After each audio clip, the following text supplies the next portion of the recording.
Hello friends, good morning. Concept classes के YouTube channel पर आपका स्वागत है। मैं अभिषेक आज फिर से आपके लिए एक नया वीडियो लेकर आया हूँ जो ट्रिग्नोमेट्री का पार्ट थर्ड। इसमें हम लोग कुछ विशेष कोणों के लिए त्रिकोणमितीय अनुपात को देखेंगे। कुछ विशिष्ट कोणों के त्रिकोणमितीय अनुपात के बारे में जानकारी लेंगे। तो अगर आप लोग अभी तक मेरे चैनल को सब्सक्राइब नहीं किए हैं तो प्लीज सब्सक्राइब करें और वीडियो को लास्ट तक देखें। और देखने के बाद अगर आपको पसंद आए तो लाइक्स करें और फ्रेंड के साथ शेयर करें, क्योंकि आपको जो है आगे भी इस पर बहुत सारा आपको मैथमेटिक्स का मटेरियल्स मिलते जाएगा, कुछ बेसिक पॉइंट भी और साथ ही साथ क्लास 10 का भी, क्लास 9 का भी, 8 क्लास का भी आपको वीडियोज मिलेगा, मैथ्स का और साइंस का भी मिलेगा। अभी फिलहाल 10th का बोर्ड एग्जाम के लिए मैं आपको स्पेशली मैथ्स का वीडियो अपलोड कर रहा हूँ, ठीक है। तो हम लोग आज त्रिकोणमिति में कैसे किसी भी कोण को हम लोग याद कर लेंगे बिल्कुल कॉन्सेप्ट के साथ, इसको हम लोग आज सीखते हैं। रटने का कोई जरूरत नहीं है। बुक में आप देखते हो कि चार्ट बना हुआ है और चार्ट से याद कर लेते हैं, रट लेते हैं, लेकिन एग्जाम्स में क्या होता है, भूल जाते हैं। तो ऐसा नहीं करना हम लोग को सिर्फ और सिर्फ कॉन्सेप्ट से क्या करना है, समझना है कि कैसे किसी को हम लोग किसी भी एंगल को हम लोग किसी भी एंगल के लिए कोई भी वैल्यू हम लोग याद कर लेंगे, समझ लेंगे और कैसे उसका हम लोग एग्जाम्स में यूज कर लेंगे, ठीक है। अगर भूल भी गए हैं तो फिर हम लोग को रिकवर कर लेना है। तो सबसे पहले हम लोग देखते हैं इसमें हम लोग 0 डिग्री, 30 डिग्री, 45 डिग्री, 60 डिग्री और 90 डिग्री का वैल्यू निकालने के लिए सीखेंगे, ठीक है। थीटा का जो है वैल्यू 0 डिग्री रहे, 30 डिग्री रहे, 45 रहे, 60 रहे, 90 रहे, इतना ही का हम लोग को 10th क्लास में पढ़ना है। इससे आगे हम लोग को नहीं पढ़ना है, ठीक है। 90 तक के हम लोग को सीखना है। इससे ज्यादा वैल्यू हम लोग को पाई का वैल्यू नहीं पूछता है, वो इंटर में जाकर पढ़ना है, 12th में, 11th में, 11 12 में हम लोग को पढ़ना है। तो हम लोग इसको निकालने के लिए सीखते हैं। तो सर्वप्रथम जो है हम 0 को और 90 को आज की क्लास में देखते हैं। 0 डिग्री और 90 डिग्री वाले, 0 डिग्री और 90 डिग्री का मान हम लोग कैसे निकालते हैं।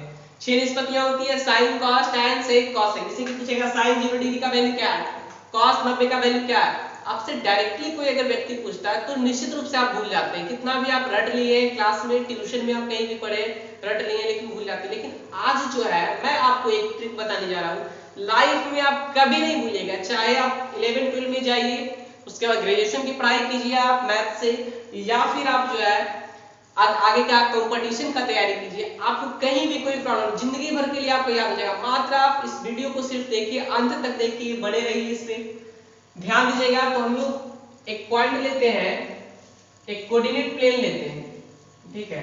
एक हम लोग कोऑर्डिनेट प्लेन लेते हैं जो कि प्रीवियस क्लास में भी हम लोग पढ़ चुके हैं, सीख चुके हैं इसके बारे में, और उसी का यूज हम लोग करेंगे। इसका वैल्यू हम लोग ज्ञात कर लेंगे, 0 डिग्री का और 90 डिग्री का। तो आज बहुत ही स्पेशल होने वाला है, समझिएगा। ये हमारा है एक्स एक्सिस और ये हमारा वाई एक्सिस है। इसको हम लोग एक्स पॉजिटिव इधर बोलेंगे, इधर नेगेटिव में एक्स डैश, और इसको हम लोग बोलेंगे वाई डैश। ये हमारा मूल बिंदु O है, ठीक है। इसका वैल्यू होता है, कोऑर्डिनेट होता है 0 0, लेकिन हमको कोऑर्डिनेट यहाँ पे सिर्फ और सिर्फ हेल्प करेगा इसका वैल्यू ज्ञात करने में। ये जो एक्स एक्सिस है हमारा, ये देखिए यहाँ से एक्स अक्ष जो दिख रहा है, ये जो है इस पर कितना डिग्री का एंगल बन रहा है, 0 डिग्री का। तो थीटा बराबर क्या हो गया, 0 डिग्री। बिल्कुल थीटा बराबर क्या है, 0 डिग्री। कोऑर्डिनेट में देखते हैं कि अगर यहाँ पे हम कोई पॉइंट ले लिए, ए पॉइंट ले लिए, तो इसका कोऑर्डिनेट क्या होता है, एक्स वाई के रूप में होता है ना। तो यहाँ भी हम लोग ऐसे ही सीखेंगे। इस पर जो है, इस अक्ष पर जो है एक्स वाई होगा, और इस अक्ष पर एक्स वाई भी नहीं, y का वैल्यू यहाँ पे क्या होगा, 0 होगा, क्योंकि x अक्ष पर y का निर्देशांक क्या होता है, 0 होता है। जो अभी मेरे चैनल पे नए हैं, जो भी नए स्टूडेंट्स हैं, मेरा कोऑर्डिनेट का सबसे पार्ट 1 में जो है बेसिक कॉन्सेप्ट वाला वीडियो जरूर देखेंगे। उसमें हम इसका उल्लेख किए हैं, इसके बारे में डिस्कस किए, अच्छे से समझाए, अच्छे से पूरा वीडियो उसका देखिए। देखते हैं, इस पर हमारा होता है, मान लेते हैं कि x अक्ष पर किसी पॉइंट लेते हैं, उसका जो है निर्देशांक होता है x और y के रूप में, ठीक है। लेकिन इसका कोऑर्डिनेट होगा क्या, ये तो एक्स वाई के फॉर्म में लिखा जाता है, लेकिन होता क्या है, यहाँ पे कोई भी पॉइंट लेंगे, इसका जो कोऑर्डिनेट हमारा आएगा x, तो x का तो वैल्यू x होगा ही, लेकिन y का वैल्यू क्या होगा, 0 हो जाएगा। y का वैल्यू क्या होगा, 0 होगा। इस अक्ष पर क्या होगा, y का वैल्यू 0 ही होगा ना, इस पर y है ही नहीं, तो y यहाँ पे है, ये पूरे x एक्सिस पर y सिर्फ यहाँ पे है, देखिए y यहाँ पे है, इस पर क्या होता है 0, और कहीं भी नहीं मिल रहा है, तो x वाले का वैल्यू कुछ भी हो सकता है, y वाले का वैल्यू 0। तो मान लेते हैं कि इसका x का जो वैल्यू है 1 इकाई है, 1 यूनिट ही लेकर चलते हैं, ठीक है, 1 0 हो गया। इसी टाइप से देखेंगे यहाँ पे ये y यहाँ तक मान चलते हैं कि यहाँ पे क्या है, 1 इकाई है, तो यहाँ पे देखिए जैसे ही 0 डिग्री से यहाँ तक आते हैं, देखिए 90 डिग्री का एंगल बना रहा है ना, अर्थात इस 0 से हम लोग यहाँ तक पहुंचे, तो कितना डिग्री का एंगल आ गया, 90 डिग्री का एंगल बनाया। थीटा बराबर क्या हो गया, यहाँ पे 90 डिग्री हो गया, क्लियर है। यहां से यहां चलेंगे, थीटा बराबर क्या हो जाएगा, यहाँ 180 डिग्री हो जाएगा, देखिए हो गया ना। यहां से यहां तक का देखते हैं, चांद में भी बना रहा था, यहां से यहां तक का वैल्यू 180 डिग्री। अब देखते हैं यहां से हम लोग यहां आएंगे तो क्या हो जाएगा, ये 270 डिग्री, और यहां से फिर यहां आएंगे तो थीटा बराबर 360 डिग्री। तो 0 डिग्री और 360 डिग्री पे वैल्यू जो है उसका चेंज होता, मतलब कि सेम रहता है, ठीक है, वो बार बार रिपीट करता है, साइकिल एक तरह का है। इसको वृत्त लेंगे, वृत्त में टोटल 360 डिग्री का कोण बनता है, और ये क्या है, साइकिल के टाइप का है। यहां से चले, यहां तक आए 90, 90 से आए 180, 180 का चाल में भी देखते होंगे, बचपन में भी देखे हैं, अभी भी देखते होंगे। और यहां से फिर चलेंगे तो 270, 270 से फिर यहां चलेंगे 360, एक साइकिल पूरा हो गया इसका, एक चक्र इसका पूरा हो गया। तो हम लोग सीखेंगे यहाँ पे थीटा बराबर 180 लेते हैं, तो इस पे जो है x एक्सिस है, इस पर जो है हमारा x का वैल्यू होता है, लेकिन नेगेटिव में होता है, तो यहाँ पे भी x y के फॉर्म में लिखाएगा, अर्थात यहाँ पे x का वैल्यू अगर -1 लेते हैं तो y का वैल्यू क्या होगा, 0 होगा। इसी टाइप से यहाँ पे क्या हो जाएगा, x का वैल्यू तो हमारा यहाँ पे 0 है, क्योंकि y अक्ष पर x का वैल्यू 0 होता है, और y का वैल्यू क्या हो जाएगा, नेगेटिव में, इसलिए -1। यहाँ पे क्या हो जाएगा, साइड में लिख देते हैं, यहाँ पे थीटा बराबर 90 डिग्री, यहाँ पे देते हैं थीटा बराबर 270 डिग्री। तो यहाँ पे हमारा वैल्यू क्या हो जाएगा, इस y एक्सिस पर x का तो वैल्यू 0 होगा, लेकिन y का वैल्यू क्या होगा, ऊपर है इसलिए पॉजिटिव में होगा, 0 होगा। अब ध्यान दीजिएगा, ये तो हमारा कोऑर्डिनेट का बात था। अब जो है ट्रिग्नोमेट्री में क्या करते हैं, समझना हमको। ये जैसे यहाँ पे हम लोग कोऑर्डिनेट में x y लिखते हैं ना, तो यही x y को हम लोग को एक वर्ड में ट्रांसफर कर देना है ट्रिगोनोमेट्री में, कि पहले हम लिखेंगे cos x का वैल्यू, cos थीटा का वैल्यू, और बाद में लिखेंगे हम लोग sin थीटा का वैल्यू, ठीक है। इंटर में इसको डिस्क्राइब किया जा सकता है, हालांकि पढ़ना नहीं है, ग्रेजुएशन में भी जाके इसको हम लोग डिस्क्राइब करते हैं। इंटर में इसको डीपली कोई टीचर अगर पढ़ाते हैं तो सही है, अन्यथा डायरेक्टली सब बता देते हैं, ठीक है। तो इसका जो फर्स्ट वैल्यू होगा वो हमारा cos थीटा होगा, और ये हमारा क्या होगा, sin थीटा होगा, ठीक है। तो ये cos थीटा और sin थीटा हो गया। अब हम लोग x y इसमें नहीं याद रखेंगे कि पहले x का वैल्यू फिर y का वैल्यू, वो कोऑर्डिनेट तक ही सीमित था, x और y, किसी बिंदु P का निर्देशांक क्या है, तो x y। यहाँ पे नहीं, यहाँ पे क्या बोलेंगे, cos थीटा और sin थीटा, अर्थात हमारा यहाँ पे लिखा जाएगा cos थीटा sin थीटा। तो देखिए cos थीटा का वैल्यू कितना, 1, sin थीटा का वैल्यू कितना, 0। यहाँ पे देखिए cos थीटा sin थीटा लिख देते हैं सब जगह, cos थीटा sin थीटा, यहां भी हो जाएगा cos थीटा sin थीटा, यहां भी देखिएगा क्या हमारा हो जाएगा, cos थीटा और sin थीटा लिख देते हैं। पहला वाला जो वैल्यू होगा वो cos थीटा का वैल्यू होगा, दूसरा वाला जो वैल्यू होगा वो sin थीटा का वैल्यू होगा, क्लियर है। अब जो है हमारा एक कंप्लीट हो गया, कभी भी लाइफ में नहीं भूलेंगे, क्योंकि ये हमारा कोऑर्डिनेट होता है, कोऑर्डिनेट कभी हम भूले नहीं है, एक बार पढ़ लिए, समझ गए, क्लियर हो जाएगा। ये पूरा x पर x एक्सिस पर यहाँ जब थीटा बराबर 0 रहेगा तो क्या होगा, यहाँ पे पहले x का वैल्यू तो 1 और y का वैल्यू 0, यहाँ पे भी क्या होगा, y एक्सिस है तो यहाँ पहले x का वैल्यू 0, y का वैल्यू 1 हो गया। ये देखिए इस x एक्सिस पर क्या हो गया, x का वैल्यू पे लिखेंगे तो -1 हो गया, y का वैल्यू हो गया तो 0, यहाँ पे भी क्या हो जाएगा, y एक्सिस पर x का वैल्यू 0, y का वैल्यू -1।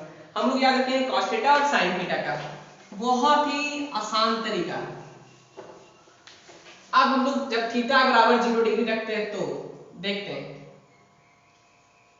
जब थीटा बराबर 0 डिग्री, ध्यान से देखिएगा, 6 निष्पत्ति का हम लोग वैल्यू निकालेंगे। थीटा बराबर 0 डिग्री यहाँ पे है, तो cos थीटा यानी cos थीटा के जहां जहां थीटा वहां 0 डिग्री, तो पहला है cos 0 डिग्री। cos 0 बराबर क्या है जी, cos थीटा तो 1 यानी cos 0 बराबर 1। दूसरा पॉइंट sin थीटा का वैल्यू निकालते हैं, यानी sin 0 डिग्री रखते हैं, थीटा जगह पे 0 डिग्री, sin 0 डिग्री बराबर 0। तीसरा point tan theta, tan 0 degree निकालते हैं, tan 0 बराबर क्या होगा, तो देखिए यहां से sin cos निकल गया ना, तो tan निकालना बहुत ही आसान है। कैसे, हम बताए थे आपको कि tan थीटा बराबर क्या होगा, तो sin बटा cos हो जाएगा, sin 0 बटा cos 0। ध्यान दीजिएगा, sin 0 बटा cos 0, तो sin 0 का वैल्यू 0 और cos 0 का वैल्यू कितना 1 हो गया।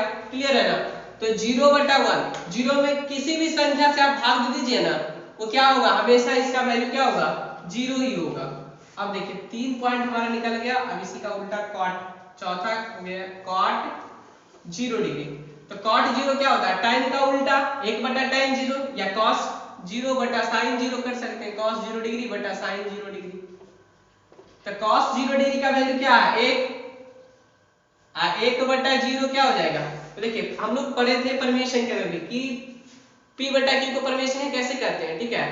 तो वैसी संख्या जिसे p बटा q के रूप में लिखा जा सकता है, उसको हम परमेशन क्या बोलते हैं, जब q is not equal to 0 होना चाहिए। लेकिन q बराबर 0 आ गया तो ये परमेशन का नहीं होगा, एक वैल्यू नहीं देगा, यहाँ पे अपरिभाषित हो जाता है, ठीक है।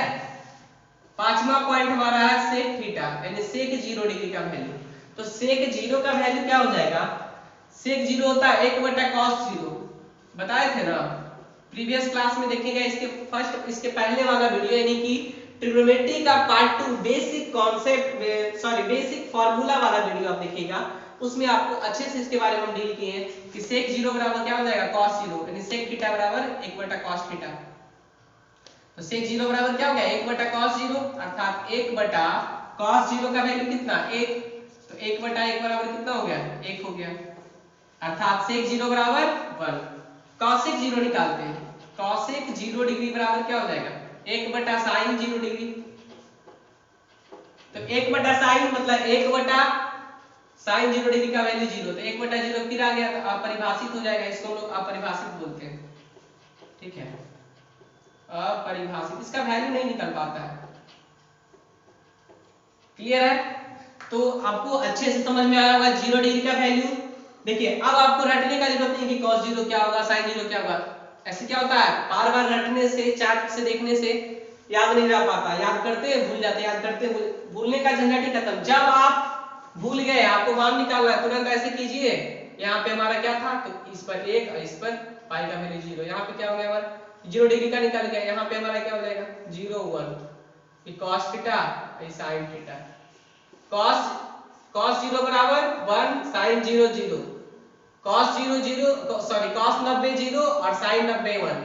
क्लियर है, तो ऐसे ही हम लोग को 0 90 180 और 270 360 सबका वैल्यू निकल जाएगा। अब जो है हम इसका अगला पार्ट जो अगला पॉइंट जो है सेकेंड थीटा बराबर 90 डिग्री लेकर, ठीक है, ये आपको अच्छे से समझ में आया होगा। अगर आपको ये वीडियो पसंद आया तो आप अपने फ्रेंड्स के साथ शेयर करें, लाइक करें, और अभी तक चैनल को अगर सब्सक्राइब नहीं किए हैं तो प्लीज हमारे चैनल को सब्सक्राइब करें, क्योंकि आगे जो है इसका बहुत ही इंटरेस्टिंग पॉइंट अभी बाकी है, उसको हम लोग बिल्कुल कॉन्सेप्ट के साथ सीखेंगे एक नए अंदाज में। तो अब हम लोग वैल्यू लेते हैं जब थीटा बराबर 90 डिग्री, थीटा बराबर 90 डिग्री, एकदम इसको जो है फिगर को माइंड में एकदम तैयार कर लीजिए। 0 बराबर है तो 1 0, ऊपर 90 है तो क्या हो जाएगा 0 1 हो जाएगा। क्लियर, 0 90 सिर्फ इसे याद रखिए ना, इस फिगर से हम करते हैं 0 90, 10th में आपको बस इतना ही याद रखना है 0 और 90, इंटर में जाइएगा तो 180 और 300 270 360 सब याद हो जाएगा। तो जब थीटा बराबर 90 डिग्री तो पहला लिखते हैं, ध्यान से देखिएगा, पहला sin थीटा लिखते हैं या cos थीटा लिखिए पहले, cos थीटा यानी कि cos 90 डिग्री, cos 90 क्या है, पहले cos 90 cos थीटा फिर sin थीटा, तो cos थीटा बराबर क्या है यहाँ पे 0, तो cos 90 0 और दूसरा क्या है sin 90, sin 90 डिग्री बराबर क्या हो जाएगा 1। देखिए cos 0 था तो 1, cos 0 1, sin 0 0, cos 90 0, sin 90 1। अब cos sin निकल गया तो tan cot sec cos sec सब निकल जाएगा। तो देखिए तीसरा नंबर पॉइंट हम निकालते हैं tan 90, tan 90 क्या होगा तो sin 90 बटा cos 90, क्लियर है। तो लिखते हैं यहाँ पे sin 90 का वैल्यू कितना 1, 1 बटा 0, 1 बटा 0 का मतलब अपरिभाषित हो जाएगा, ठीक है। चौथा पॉइंट cot थीटा यानी cot 90 डिग्री का वैल्यू निकालते हैं, तो cot 90 का वैल्यू हमारा क्या हो जाएगा cot 90 मतलब 1 बटा tan थीटा या फिर cos थीटा cos 90 बटा sin 90 कर सकते हैं। तो cos 90 का वैल्यू क्या हमारा 0 डिग्री, सॉरी 0 है, और sin 90 का वैल्यू क्या हमारा 1 है। तो 0 बटा 1 क्या हो जाएगा 0, अर्थात cot 90 का वैल्यू क्या 0। sec 90 रटने का कोई जरूरत नहीं, जब भी आए लिख लीजिए और प्रैक्टिस कीजिएगा, बनाइएगा क्वेश्चन बुक से, तो निश्चित रूप से आपका ये क्लियर हो जाएगा, समझ में आ जाएगा अच्छे से। sec 90 तो sec 90 क्या हो जाएगा 1 बटा cos 90 होता है 1 बटा cos थीटा, sec थीटा बराबर 1 बटा cos थीटा, तो 1 बटा cos 90 का वैल्यू 0, तो 1 बटा 0 क्या अपरिभाषित, अपरिभाषित। छठा पॉइंट हमारा है cosec 90, cosec 90 डिग्री बराबर क्या होता है 1 बटा sin 90 डिग्री, 1 बटा sin 90 डिग्री का मतलब 1 बटा sin 90 का मतलब 1 इज इक्वल टू 1। तो cosec 90 का भी वैल्यू हम लोग को मालूम चल गया। तो चार्ट अब रटने का जरूरत नहीं है, चार्ट को बनाने का भी जरूरत नहीं है, सिर्फ आप ये कॉन्सेप्ट याद रखिए 0 और 90 का 1 0 0 1, पहले cos फिर sin, जैसे x y याद रखते थे वैसे cos थीटा sin थीटा और 1 0 0 1 याद रखिए, बस थीटा बराबर यहाँ 0 डिग्री यहाँ पे 90 डिग्री। 0 90 का कहानी खत्म, बिल्कुल आसान तरीके में आपको बताया हम, अच्छे से आपको समझ में भी आया होगा और आई होप आप ऐसा क्लास कभी किए नहीं होंगे, ठीक है। इस टाइप का आपको कहीं भी कॉन्सेप्ट नहीं मिलेगा, आशा करता हूँ देखिएगा आप लोग क्लास में। तो आज के लिए बस इतना ही, अगले टॉपिक में जो है अगले क्लास में जो है हम लेकर आएंगे 30 डिग्री का वैल्यू, 60 डिग्री का वैल्यू और 45 डिग्री का वैल्यू, और ये भी बिल्कुल और बिल्कुल कॉन्सेप्ट से बिल्कुल इजी भाषा में हम लोग सीखेंगे और उस पर भी हम लोग क्वेश्चन को बनाएंगे। तो आज के लिए इतना ही रखते हैं, इसको आप लोग ध्यान रखिएगा ताकि अगली क्लास में प्रॉब्लम ना हो, ठीक है। तो थैंक यू।